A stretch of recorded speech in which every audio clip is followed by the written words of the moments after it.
Something you need to know about your mind is that it can't do negatives. Don't think of a blue tree. Just don't think of one. What did you think of? A blue tree. Of course you thought of a blue tree. You had to think of a blue tree in order to process my request that you didn't, by which point it was too late. And while this particular example is not a problem, there are other situations in your life where this whole mechanic could be really tripping you up. By the way, my name's Hazel Gale. I'm a former therapist and creator of the stress relief game Betwixt, and this TikTok is for anyone who wonders why they always seem to mess things up just at exactly the worst moment.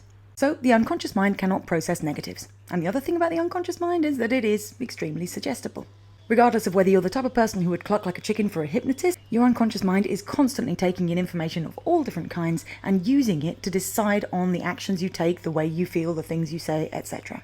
Put these two things together and you'll find that the kind of pep talk we tend to give ourselves in crucial moments really often has the opposite effect to what's intended.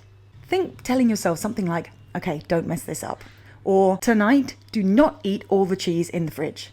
As an example, when I was getting my book published, I went for a meeting with my agent and one of the potential publishers. And before we went in, she said to me, whatever you do, just don't mention the fact that we've got interest from that other publisher. And I was like, no problem, I can do that, easy. And then in the lift, on the journey, down to the exit, out of the building, I'd almost made it. As if my mind was like, oh, we've got 5 seconds left to say that thing, it just popped out.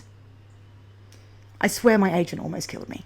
All you do when you tell yourself not to do a thing is get your mind to think more and more about that thing, which usually leads you straight towards it. So when it comes to the crucial moments and you give yourself the pep talk, a far better strategy is to tell yourself to do the thing that would bring you success rather than to try and avoid the thing that would be failure. So what does this mean for you? What have you been telling yourself to stop or avoid or do less of?